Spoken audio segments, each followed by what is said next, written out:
Welcome to the 8th segment in Flipping the Table special series from the September 2025 Terra Madre Americas event, where Roots of Change hosted the Slow Meat Pavilion.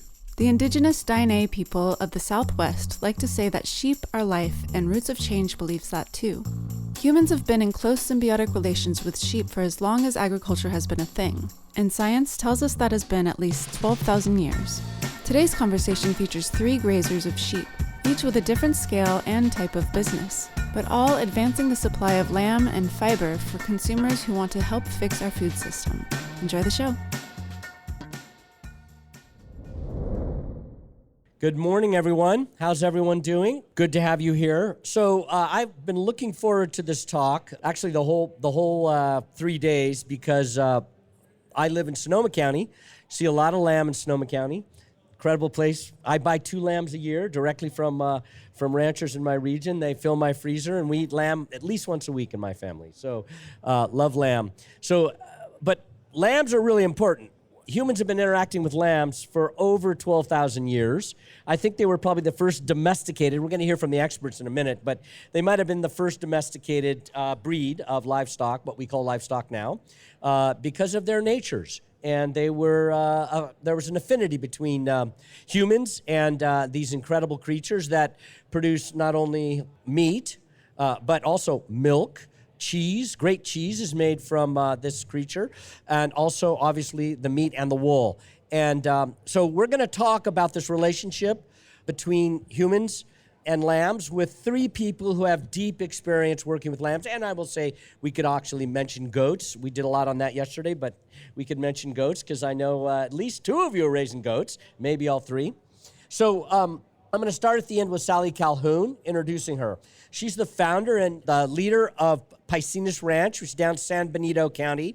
She has a very interesting background. Like many of the innovators in our world of regenerative, she came out of high technology, had a long and very successful career in high technology, engineering, one of the smartest people I know, and she jumped into our world of regenerative and has really done a lot around meat and now other things. But she's also helping companies get started. So she's a very thoughtful person who's done a lot and came to this world really through, I think, an influence on many, which is holistic management with Alan Savory impacted you early in your career.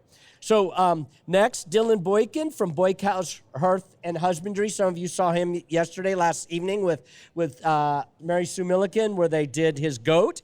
So we met a while back. He's doing some very cool things down in Southern California, raising sheep and goats, not only for meat, but also for their management of fire. So, and you had uncle, you had a cattle ranch you worked on not an uncle, but you worked on a cattle ranch, and you also were impacted by Savory and others in terms of learning about regenerative. Yep. Yeah, yep. That's right. Good. Great. And then to my left is Robert Irwin from Chaos Sheep Outfit. So he grew up ranching, raising animals in Oregon. 25 years ago, you came to California, 20 years ago. He and his wife have a lamb company. There's a great video playing about them in the background you'll see often. And he had an uncle that really taught him. Kind of in his family was this sense of we got to do it right, got to do it the right way for the land and for the animals. So he's got a lot of experience. So we have some great people to talk about this topic. So with that, I want to jump in, asking the first question. We'll start with you, Robert. We'll go down that way. So just describe your grazing operation. What makes it regenerative? We are completely grass-based, so our ewes travel in a system based off of farming. We work with vineyards and organic farms and orchardists and landowners in kind of a big system where we eat crop stubble or residue, or we clean up, like after pears get picked, we eat the leftover pears. We mow vineyards instead of using tractors. We cover crops in front of rice and tomatoes, and then we also clean up melon fields and stuff like that. We run quite a few ewes during vineyard season. That's kind of what we're known for, is our vineyard grazing. We've got how many ewes you guys hauling around? 6,000 ewes is what we've got, but 30,000 sheep in vineyards is what we manage in Napa, Sonoma, and Mendocino County from January to April. Wow, that is a big operation. Because that film shows you moving animals in trucks. You're doing that a lot. Yeah, we try not to put them on trucks. We try to do as much walking, but the freeways and stuff make that a little bit harder. But no, we do quite a bit of movement. Okay, good. So how about you, Dylan? Why don't you describe your operation? Yeah, so I'm raising about just 230 head a year, and our operation is holistic plan grazing, moving them every few days. We feed them nothing but what the Southern California landscape has to offer. We don't use any supplementary feed, so our sheep grow very slow, but they are just the product of what we can raise them on. And so we move them to make sure that we leave the ground covered, and that we don't impact the grass too early on in the season. We throw them up in the hills into the chaparral and try to let things grow through. And we do everything we can to try to move the ecology forward in succession. Sallie. So we have run about 1,000 ewes on about 7,000 acres on our ranch. And like these guys, we use holistic planned grazing, and we move them around, really trying to regenerate the ecosystem and increase the biodiversity. And then a couple other things, we do some fire mitigation grazing off ranch for our neighbors. We don't ever put animals on a truck, but we'll walk them to our neighbors. And then we have on site a vineyard designed to be managed by sheep all year round, which means that it's called extended season grazing, and sheep can be in there all year round. And that's one of the things we're really working on, is to get people to reintegrate sheep into vineyards, both in the dormant season, which has been historic, but also in the growing season. And that's one of the things that makes our vineyard regenerative, is the integration of sheep anytime except for 30 days before harvest. Great. And Sallie, why don't you talk about where your sheep go? How do you market them? What do you do with them? Well, marketing our sheep is our big challenge. Marketing everything is our big challenge. But our main markets are, we do some direct sales. So we have a very small direct sales meat company for people who come to the ranch, very small. And then a lot of our ewe lambs get marketed to custom grazers like Cole and Dylan, and because they're already trained to electric fence, and we've been working on making them to be range sheep. And then many of our wethers that we can't sell directly actually go off as feeder lambs a lot to the halal market in California. Great, that's good to know. So, Dylan, why don't you describe how you market your lambs, where they go, or goats too? Yeah, so from the conception of this business, I've really tried to focus on whole animal sales.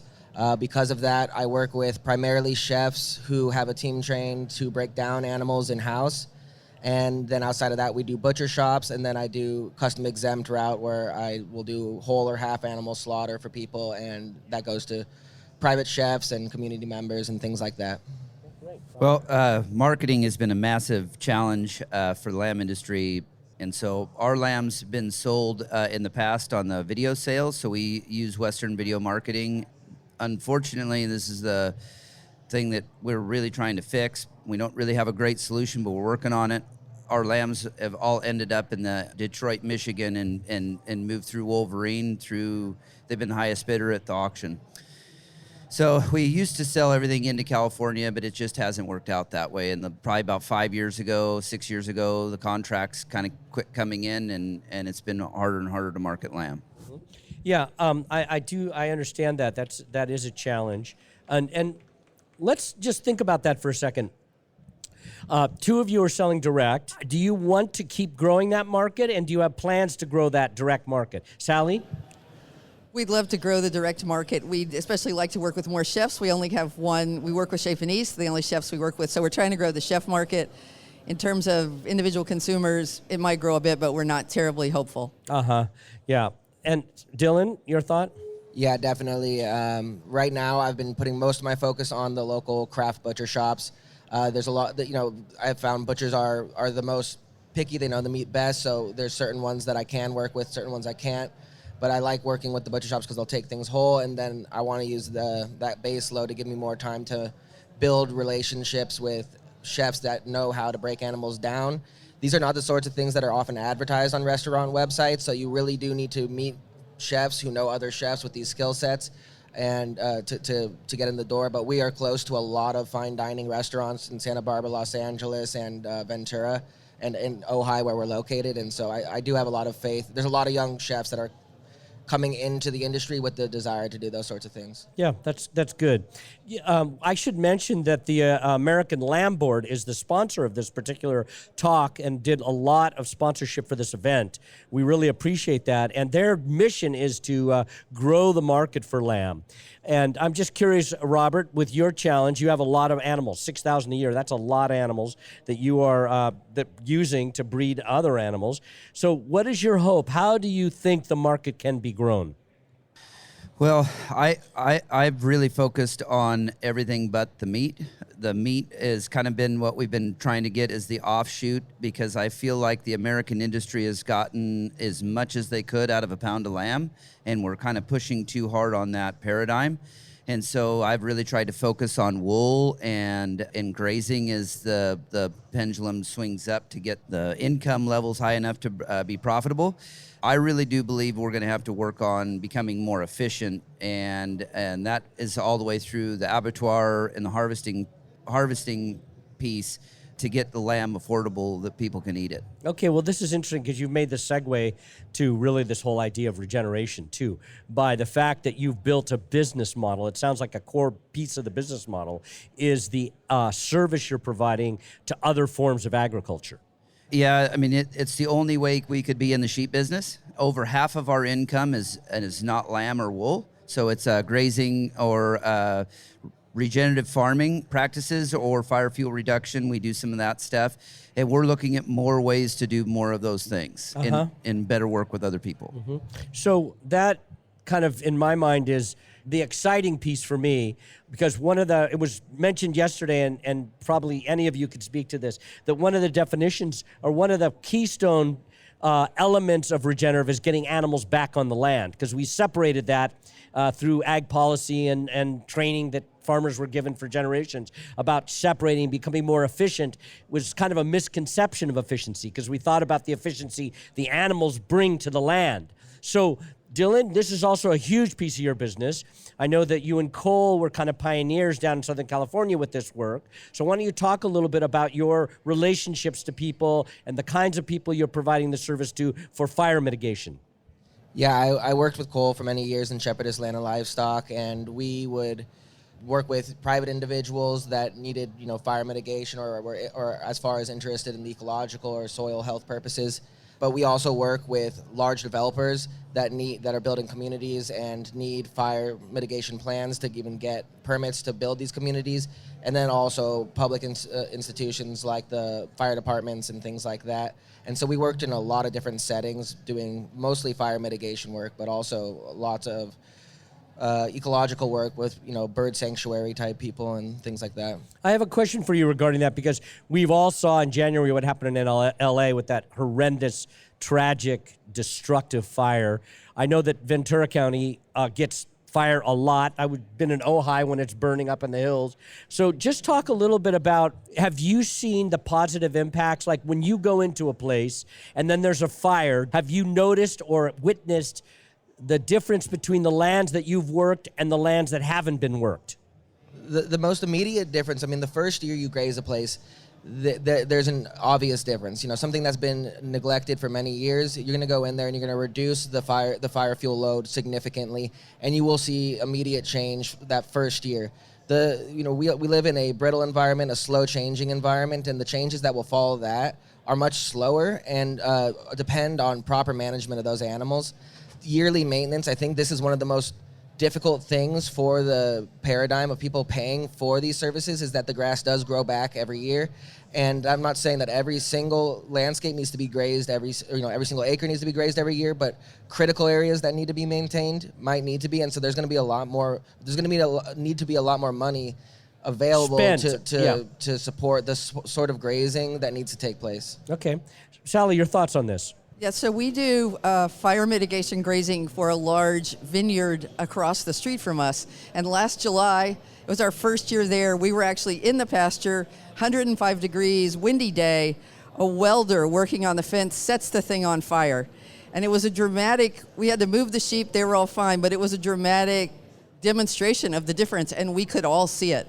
That fire burned 1,100 acres in 4 hours, but was dramatically slowed down where we had already grazed. Wow. So following that, they invited us back. We added cattle to our fire mitigation, and they paid a bunch of money to improve the fencing.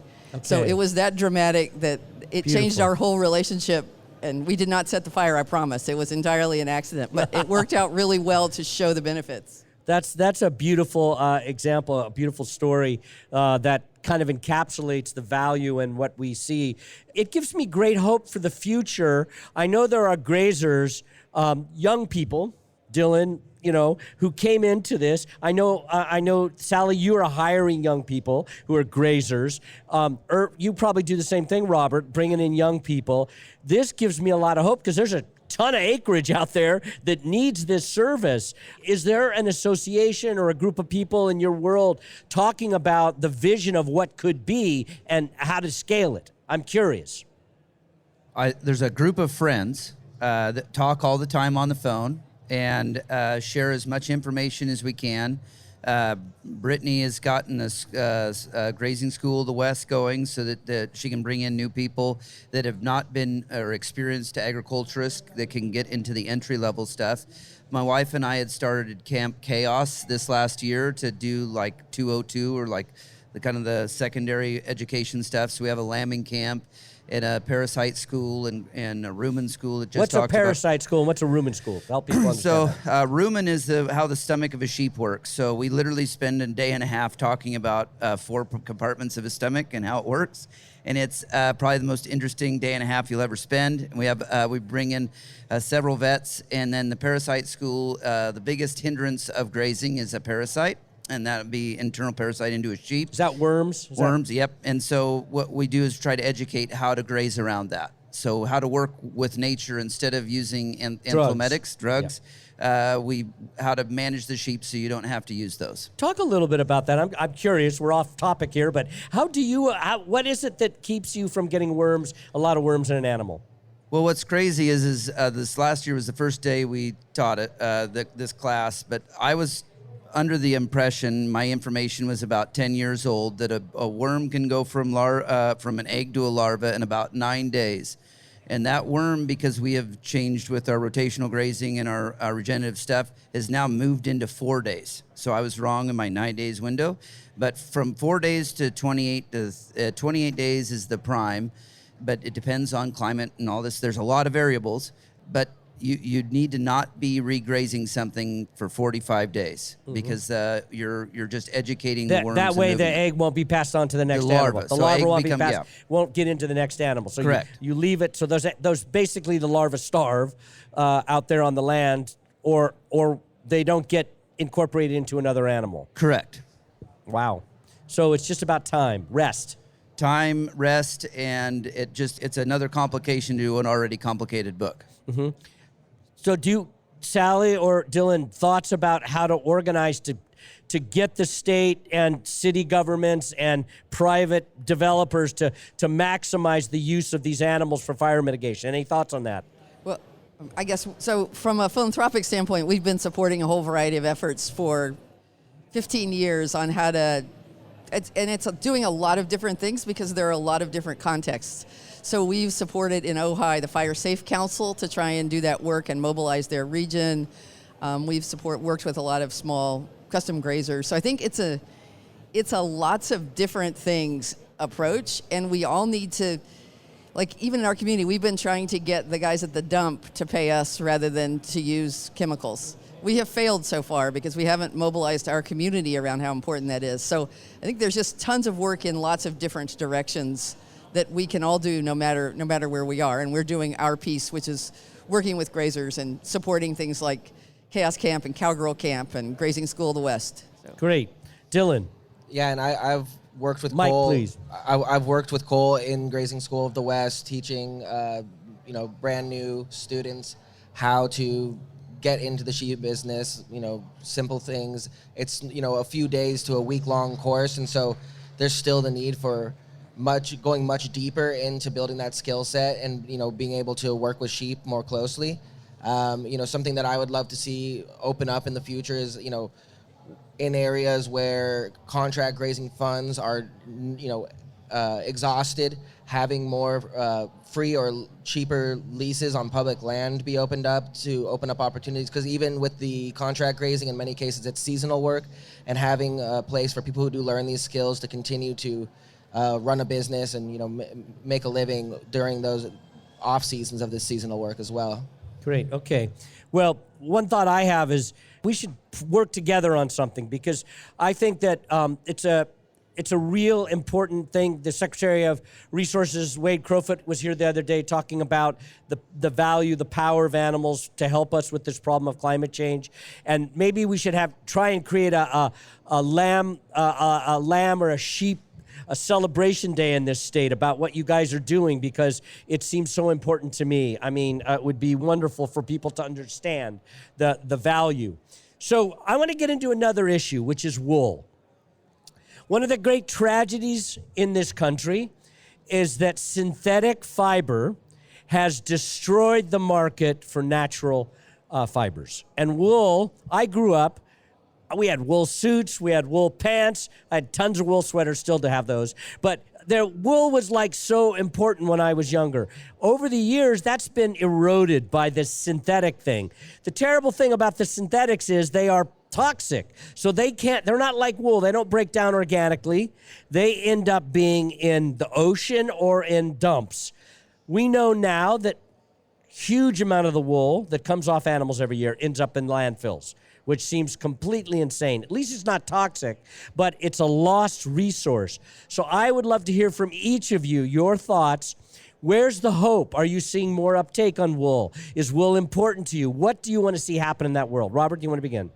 Well, we're 100% wool sheep. I'm a retired sheep shearer, so I spend a good chunk of my life shearing sheep, and I'm very passionate about wool and its fiber. My favorite saying in the world is patience. In time, grass becomes wool. Good. I'm a patient man, so we're in the process right now. We have a container load of wool going over to New Zealand to get cleaned. We're going to have to build and kind of reorganize the textile industry in the United States. Talk about what happened to textiles in this country. The textile industry, what you need to get wool onto a product. So we need a scouring facility. What's a scouring facility do? It's a cleaning, so they'll take the wool, they break it down to just the fiber, then they're going to build it back up into a roving, then you can take roving into a thread, and then you can put dye to it, and then you can either do cloth or thread, or you can go either direction at that point. We don't really have a really good infrastructure for that anymore. It's all gone from this country. Yes, there's one scouring facility, but they clean a majority of their wool. They clean there as Uruguayan wool, not American wool. And is that in California or back east? It's Charleston, South Carolina. South Carolina, the only place in this frickin' country you can clean wool. That is insane. At scale. There's some smaller, I don't want to take away from any of the smaller mills, wool mills that are around the country that can do smaller quantities, but at truckload quantities, that's it. Yeah. Okay. So we need infrastructure. Massively. Okay. Dylan, your thoughts?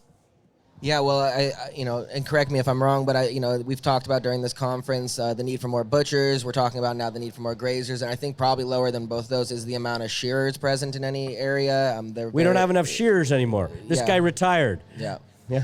And so, we know a few people getting into that on a very small scale and learning the trade, but that's going to have to grow as well to continue that on. And then, of course, the local industry as well, just having more places for it to go and get processed and be useful and at a cost that you can actually turn a profit. Good. Sallie?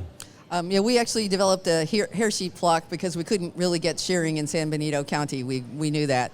So we're entirely with hair sheep. But we are, in the vineyard context, we have some colleagues who found that actually taking wool, that's not the highest and best use of wool, but taking wool and using it as a mulch in vineyards is having some pretty spectacular results.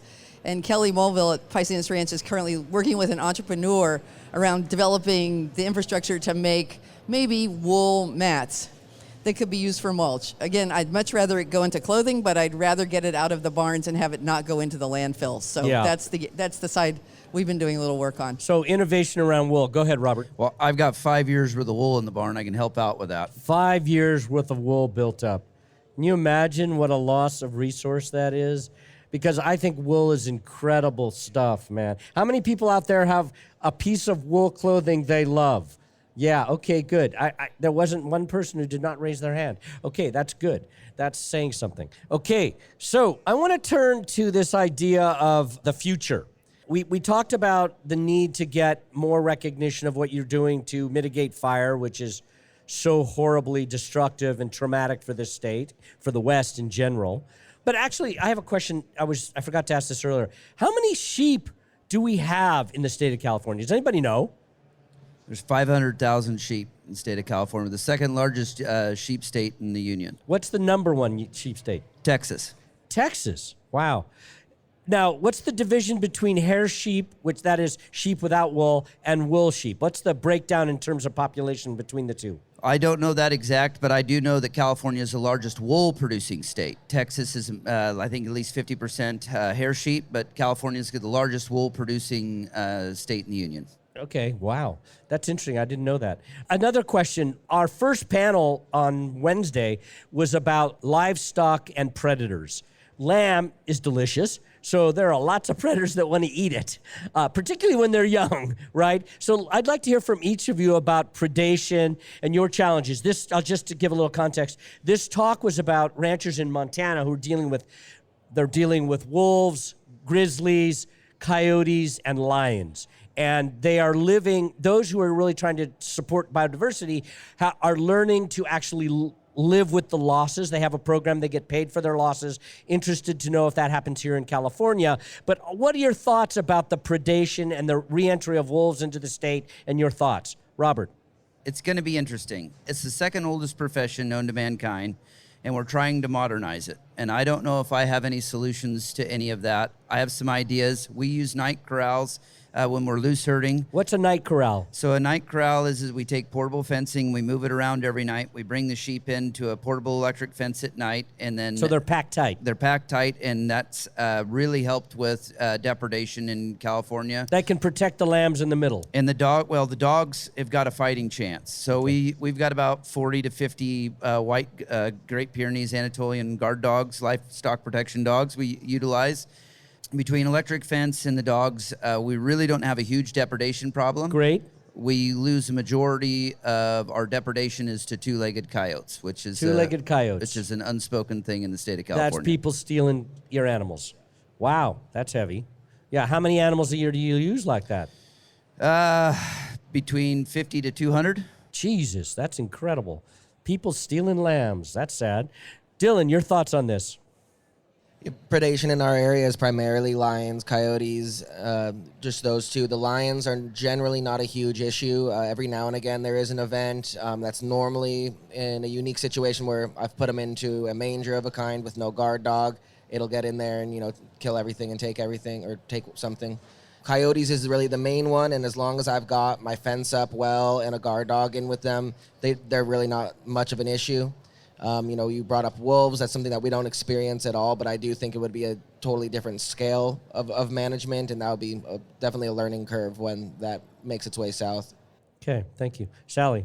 Yeah, our predators are primarily coyotes, but we have started to have more resident mountain lion pressure over the last year or so. And I'm actually more worried about the Airbnb guests than I am the lambs when it comes to the mountain lions. But still, wow. Really? In what way? They pet them and they hurt them?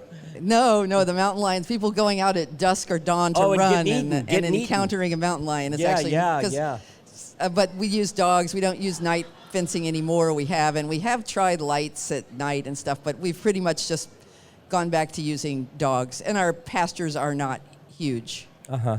Does the state of California compensate for losses? No. Not that I'm aware of. Montana does. I think Idaho does. I think Wyoming does.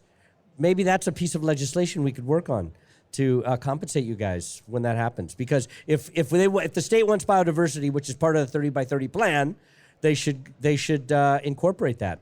You've got a really good point, because literally when I lose a lamb to coyote, I call it taxes. I've been saying that for years, like I'm just paying my taxes. But mountain lions seem to be the only predators that can come in and do like surplus killing, where they're training cubs or, where they kill 30 or something in a night and they don't eat them. But at the end of the day, the predators trying to make a living. So we just need help paying our taxes. Mm-hmm. Good. That's interesting. So now let's get back to the question I want to really ask, which has to do with the future. So, Sallie, I'd like to begin with you. You're a person who thinks about the future. You have a technology background, which was probably the greatest example in recent history of how an industry kind of transformed the world. Because people have innovation in their bones and they're going for it and they're making something happen. When you think about your world now, the world that you've come to and the world that you're investing in and thinking about, what do you see happening with the regenerative lamb, regenerative beef, doesn't matter to me really, but regeneration, what do you see? What is the paradigm that's emerging that you'd like to see in the next 10 to 20 years? So I'm an inveterate optimist. I've been at this for 25 years, so I must be a real optimist. But the change I think is about to happen, and it may sound crazy, but I think we're at the very beginning of a big transformation across agriculture, which will be a movement away from an agriculture based in chemistry, which is kind of where we went in the 20th century. And it was a reasonable decision. It had amazing benefits. But I think now there are a lot of compelling reasons for us to transition to an agriculture that's based on biology. And the trick is both to relearn and learn how to do that, but also to change our paradigm, and that's going to be the hard part, to realize what most regenerative ranchers know is that we are not in control, but we are in partnership. And that is our job, is to be in partnership with nature and figure out how to meet our needs, but also how to meet the needs of all the other creatures. And after working on this for 20 years, I really think that this is a snowball that is going. The biggest problems I see in this transformation are the financial system that crushes farmers from every direction. Mm-hmm. This is not, I don't think, a problem about farmers being able to figure out what to do. It's a problem of society deciding that these are huge crises, and we're going to have to de-risk and figure this transition out together. Wow, good. That's an echo, in a sense, of what Zach Duchenau brought us yesterday about his spending 4 years for President Biden working on this whole idea of a farm credit. How do you make lending, how do you make money available, capital available in a way that allows farmers to continue the innovation, not have to pay back too much money right up front, but to use the money to do the innovation, to do the transformation that you're discussing. So yeah, that's great. I'm sure you've been in conversation with him or will be sometime soon. So Dylan, why don't you take this question? What do you see 10, 20 years out?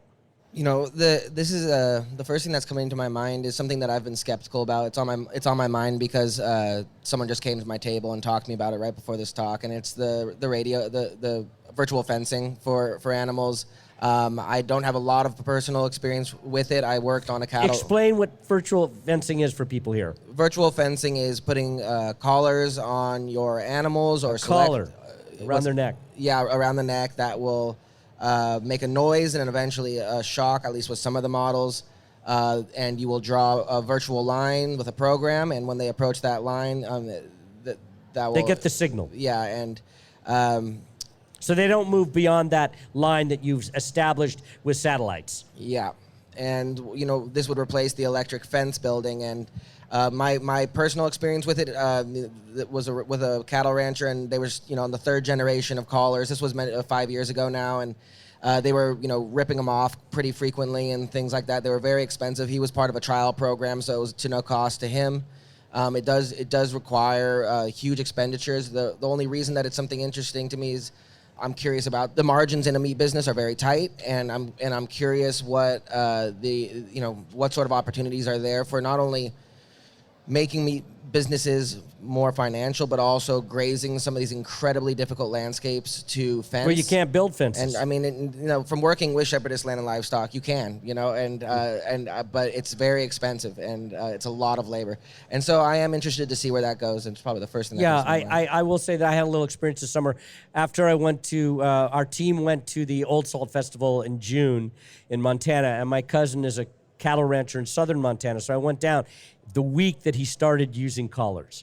And it was really interesting because it took the cattle a couple of days to really figure out, because it was mother cows with their babies, and they were trying to keep them grouped together so they could keep the animals safe, because there's grizzlies and wolves. And so watching the 2 or 3 days it took for those animals to kind of figure out what was going on, because it confuses them at first. They're not used to it. But then they settled in, and damn, you could see it.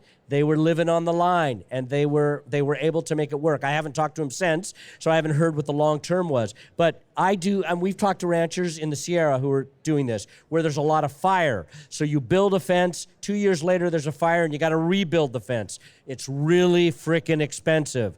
And so this does seem to be a real hopeful thing. Yeah, it's come back on my radar a couple times now, not only from good reports of people, but also in terms of the last question. Some people are getting some good predator pressure relief from the tight grouping of their cattle and things like that. Yeah, let's just mention this for people. One of the things that Alan Savory brought to us was this idea of how herds protected their young and why they packed and moved a lot, right? Does anybody, Robert, you want to talk about that? Someone talk about, so just the audience understands that principle. Well, this is where I disagree with Alan, but his principle is that the predator pushed the prey. But my whole thought process has kind of changed over the years. It's how I originally came to it. I read all the books, and that's how I came to the problem. But I actually think that the predator follows the prey. The herd, yeah. And that's the same. So in my mind, sheep is a predator. And if you run out of prey, you got to keep trucking. So the sheep are following their prey, which is grass. And then the wolf, the bear, the coyote, whatever it is then following its prey. And so those things are working in a system simultaneously as they travel around. It's not, unheard of, but there's no wolves on top of the mountain in the summer or in the wintertime. They're only up there in the summertime when the elk and the deer are up there. And when they migrate down with them. So I feel, which is a little different than Savory, is that everything is a predator. Bacteria, fungi, humans, we're all predator, and you follow your prey. Right. The thing I was kind of really interested in here also is the idea of the animals packing to protect their young. That is a big thing. So it's different from like horned cattle. If we went back, that's not a sheep thing, but if you wanted to protect your young, everything would have horns on it. Yeah. If we went back to, you'd have horned Dorsets, you'd have horned Ramblays, horned Merinos, you'd put horns on everything because that's how you'd have to go approach that. Yeah, yeah. Do you have thoughts on this, either of you? You want to say anything? No? Okay. So, actually, were you done with your 25-year vision? Okay. It's up to you, Robert, to wrap this up before we go to the public here. Oh, God. So I really, this is how I don't get any sleep at night. So I think the biggest... You don't get any sleep at night? That's not good. Because this is the future is really a hard one to come over. The biggest advantage to sheep over any other livestock or any other management of land is the human element to it. And if you have a human engaged in that process, you can have what I call feel. If you're overgrazing a certain area, if you're feeling pressure, when you're out there, you're going to be better. The animals are going to have a better life because you're out there with them. So you're spending time with them, you're reading, your animals, you're with them. As soon as we go into technology, which is a cheaper route, we're going to lose the human connection, which makes it the part that's actually going to, we all have goals. So is the goal to eat star thistle? Is the goal to do riparian areas? Is the goal not to do riparian areas? Is the goal to only be in the melon field? So that part is the human element. Now, the human element is what makes things expensive. So I do not know the answer. I think we have to become more efficient in these things, but I struggle a great deal with the fact that I believe we have to have the human element to really get what our end goal wants, but we've got to figure that part out. So what you're saying is that we need society. I mean, in a way, you're bringing it down to this event. What is this event here about? This event is about putting people, all of us, back into relationship with those who are raising our food and the culture behind the raising of that food, and to remember the relationship between culture, animals, and land and plants. It's really about remembering, reawakening, and having the deep perception, the deep ability to see the relationships. We kind of lost, like you were saying earlier, Sallie, we developed a paradigm based on chemistry. And now we're going back to biology because that's really what's underneath it all. And we're waking up to that reality again. And it's complex as hell. It's so complex. People don't realize because they go to the grocery store and they buy something and they don't realize what it took to get that thing on that shelf. It is complex. So we are awakening. You are part of that, the three of you.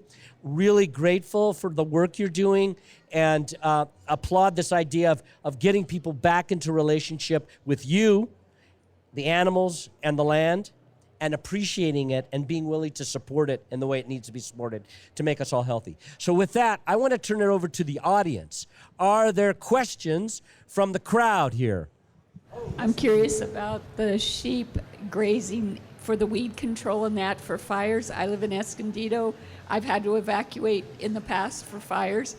I have an acre of land. Is there anybody who comes out and will have the sheep go over I have 30 fruit trees and stuff. Is there any small groups in Southern California that do that? There is, and they're less common than larger contract grazing. It is a very difficult scale to manage sheep at.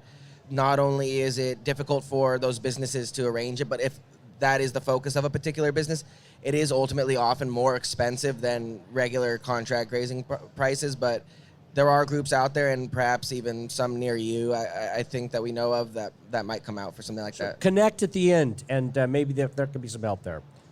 Any questions? Cole, please. Cole Bush, founder of the Grazing School right here. Thank you very much. First off, I just wanted to have a moment of appreciation for everybody on the stage. These are all very important people to me, and I really appreciate what each of you do for our industry and the future of animals on the land and those who tend the animals on the land. My question to you, because I think it's really a good flip. When we think about the future, it can feel a little bit dire and a lot of unknowns. But what right now are you the most excited about with the work that you're doing? Where do you feel there's the greatest opportunity, the thing that keeps you not up at night, but the thing that puts you to bed cozy? I think the energy that's coming in of the people coming into the industry. So right now there's 10 years ago, Brittany and I were the only people under 50 years old at the sheep conventions and at these grazing events. And when you go around, I was the only person grazing vineyards, 15 years ago. And now I think there's 25 different entities in Napa County alone. And so if you want to get excited about something, there is an insurrection, I guess, and it goes along with what Sallie was saying earlier. There's a lot of movement. There's a lot of, a rising tide rises all boats. And so if we all just work together, picking those people up and getting them motivated to keep going, I think that's the thing that's most exciting for me. Great. Yeah, I think that, despite making the comment about the callers, that the virtual callers, I love spending time with my sheep, and I think that one of the things that I'm most excited about in terms of one of the things we gain from our culture realizing the necessity for these things is that we are getting more shepherds. We are getting more people that do have a relationship with these animals, and even for the people that don't have a direct relationship with them, from working in shepherdess on the sides of highways, there's people pulling off highways, that lived in communities for decades and never seen an animal on a mountainside there before, and it really turns on something in them, reminds them, it's like seeing something that's been missing that they, part of them always knew was there. And so it's really great to see people getting turned back on with that. And the other part that I'm really excited about is really connecting people back to what is the telos for me for a lot of this work, which is the incredibly delicious food at the end of it, and reintegrating those people with the forgotten parts of animals, and getting people to reinvigorate their home kitchen economies and make delicious food. So, yeah. Thank you. Sallie, you get the last word. I think we are beginning to realize that we made a mistake separating animals and cropping systems, and there's lots of farmers and ranchers who are realizing that, and I think we can really figure out a lot of great things to do, and there's a lot of energy around that. Thank you very much. Thank you very much, everyone. We hope you enjoyed the show. Please share it with your friends and listen to our next monthly episode of Flipping the Table, hosted by Roots of Change, a program of the Public Health Institute, a nonprofit organization dedicated to building a healthier world.